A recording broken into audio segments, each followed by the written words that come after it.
Ehrgeiz was made by the person who created Tekken.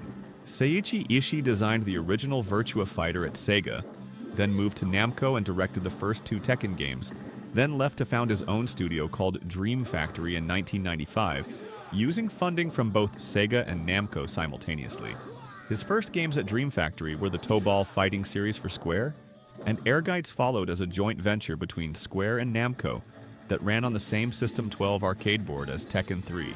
All character designs for the game, including both its original cast and the Final Fantasy VII guest characters, were done by Tetsuya Nomura, who was simultaneously working on other Square projects and would later direct Kingdom Hearts and the Final Fantasy VII remake.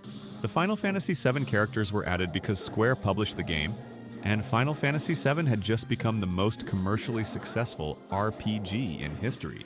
In the original arcade version, Cloud and Tifa appeared as secret challengers who could only be fought by completing certain conditions, and could only be selected as playable characters after a real-world waiting period of 1 to 2 months. The PlayStation version added Sephiroth, Yuffie, Vincent, and Zack as additional fighters, along with a full dungeon crawl RPG mode with randomly generated maps that had no equivalent in the arcade release. One of the game's original characters, Ken Godhand Mishima, shares his family name with Tekken's Mishima bloodline, and uses moves drawn directly from Kazuya and Jin Kazama, functioning as a quiet Namco in-joke.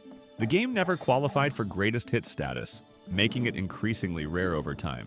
When Ehrgeiz was re-released in Japan as part of a special collection in 2000, the accompanying merchandise featured only Final Fantasy VII characters and none of the game's original cast.